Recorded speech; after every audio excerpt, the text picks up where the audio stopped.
Apple is using titanium on their newest iPhone 15 Pro Max. Titanium is the coolest metal on the planet for many reasons. It's biocompatible, used for creating artificial joints, repairing human bones, not to mention build interstellar spacecraft and to construct robots that crawl other planets. And of course, it's on my ring. My ring has titanium that I reclaimed from a wheelchair. Titanium comes in quite a few different flavors, grade 1 being the cheapest, softest, and easiest to machine, which is what I thought the iPhone was going to be.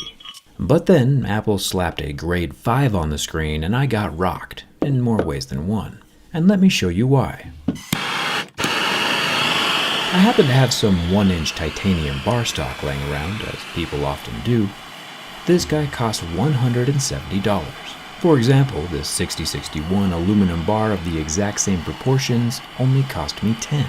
Aluminum is what smartphones are normally made from, and the color difference between the two metals is glorious to behold, especially as it's heated. The main reason my JerryRig knife is only $15 is because I'm using an aluminum alloy and not a titanium alloy.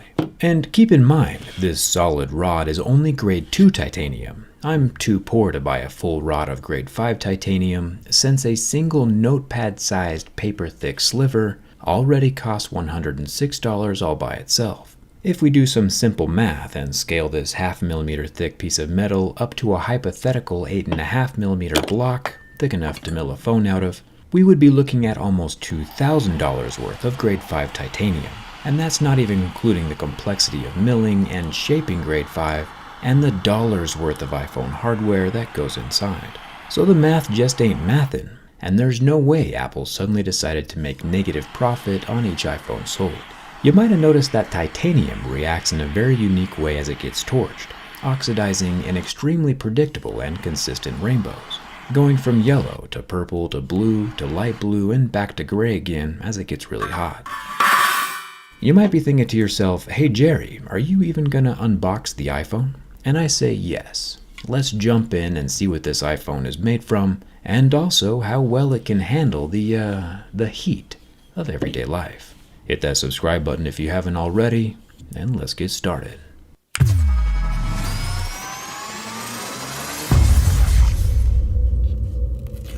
Inside the brand new iPhone 15 Pro Max box, we find the phone itself. This blue titanium is almost the same shade as the blued titanium that I made.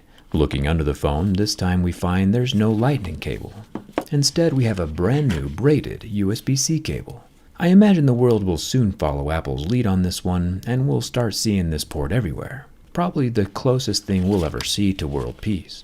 And honestly, the phone does feel good, about the same as any other rectangular phone. But the brushed titanium and the etched back glass do feel super cool.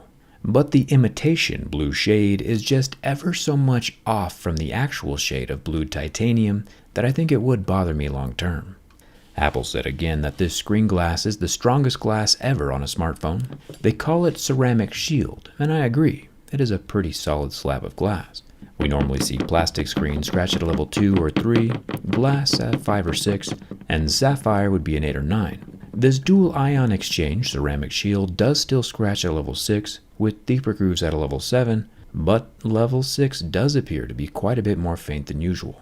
And I do think Apple is onto something with this proprietary glass. The front selfie camera is tucked into the dynamic island and is protected by that same slab of glass. The earpiece is a razor-thin slit between the glass and the frame. No speaker grills to fall out or get dirty. Making our way over to the titanium sides, Apple's using something called a PVD coating, a physical vapor deposition. It's a pretty wild method of applying an ultra-thin protective layer over the titanium. I don't know enough about PVD to talk about it in depth, but you know, it is scratchable. Exactly like the anodized aluminum.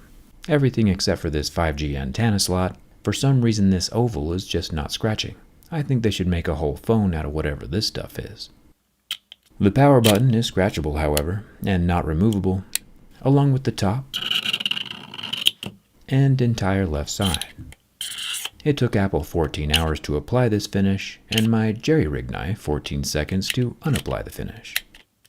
The new action button is scratchable, and our USB-C port down near the bottom is an actual USB 3 with 10 gigabit transfer speeds. The regular iPhone 15 is just USB 2, and if you don't know what that means, you'll be just fine with either. The matte back glass, which every phone should have, does not scratch. The Apple logo in the center is the only thing that's smooth. One thing that Apple did change up quite a bit this year is with the cameras. We still get that gradual gradient built into the tinted glass that rises up to the camera plateau, and some of these camera upgrades we won't be able to see until the teardown. But Apple says these 3 lenses that we can see are actually 7. Gotta LOL a bit at that absolute stretch.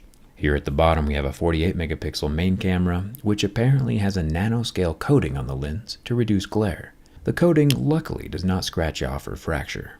The coolest camera is definitely the middle one, a 12 megapixel 5x tetra prism telephoto lens that redirects and reflects light 4 times before hitting a 3D sensor shift OIS stabilizer. If there's one reason to take apart the iPhone 15 Pro Max, it's to see what in the world that looks like from the inside. Then up top we have a 12 megapixel ultrawide. Apparently, these 2 cameras on the edge can work together like 2 eyeballs to generate spatial video, which I don't want to be the guy to beat a dead horse, but that was something Android did 12 years ago with the HTC Evo 3D. Probably before some of you kidlets with iPhones were even born. Gotta honor your ancestors. Apple said during their event that the back glass panel is easily removable to facilitate repairability, which is a huge commendable move. And then in the same sentence, Apple said that the internal structure of the iPhone 15 Pro Max is made from 100% recycled aluminum, which immediately tells us 2 things. 1, it's nice to see that there's more than just the iPhone design that gets recycled every year. And 2, the internal frame is not solid grade 5 titanium, only the exterior. This explains quite a bit. The iPhone 15 Pro Max has a 6.7-inch OLED display with 2000 nits of outdoor brightness and 120 Hz refresh rate, and lasts for about infinity seconds before having no reaction to my lighter. Nice work, Apple. We'll try out my big boy lighter in a second. It's time to see if the new blended aluminum titanium grafted hybrid structure compromises the structural integrity of the iPhone 15 Pro Max.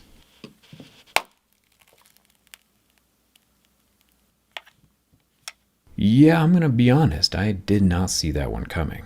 You've been watching me durability test smartphones for about 11 years now, and most phones do not break. iPhones especially do not break, like ever. And that snap was abnormally quick. Kinda stunned. I'm not sure if it's because the grade 5 titanium frame has nearly 3 times more tensile strength than aluminum, or half the elasticity, but the glass did not like being pressed or flexed by my thumb. That's crazy. On the first bend, too. Internally, the phone itself is doing fine, of course. There's no cracking or shattering of the frame, but the back glass is definitely obliterated. Good thing Apple made the glass modular, so it only cost $200 to replace instead of $500, but still, if I was a person who just purchased a $1,200 titanium iPhone 15 Pro Max, I would be extremely nervous right now. Anyway, I did not plan on that happening, but you gotta admit, the crack looks pretty cool. The Apple iPhone 15 Pro Max does not survive my durability test, which means it's time for the big boy lighter. The PVD coating is already an imitation blue, which would make any actual bluing of the titanium frame very difficult to see. But if we sand it down and expose some bare titanium, we might be able to see if Apple's grade 5 reacts the same way as my grade 5. That's some pretty good looking brushed titanium. Still not sure why it takes Apple 14 hours. I'm using a MAP gas torch, which I think, along with burning my desk, is actually lighting some of the titanium dust on fire. You can see the sparks glow white as they sputter away from the phone.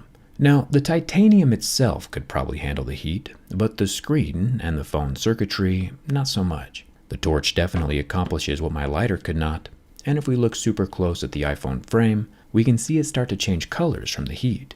Apple is indeed using real titanium. Is it grade 5 though?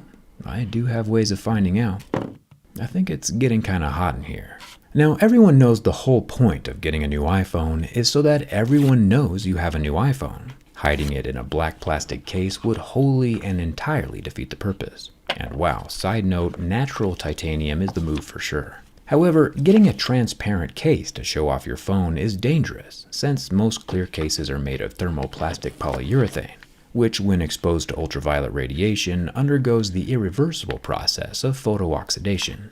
Sunlight makes clear cases turn yellow. So on the off chance you ever do go outside, you won't have a clear case anymore. Enter my channel sponsor dbrand.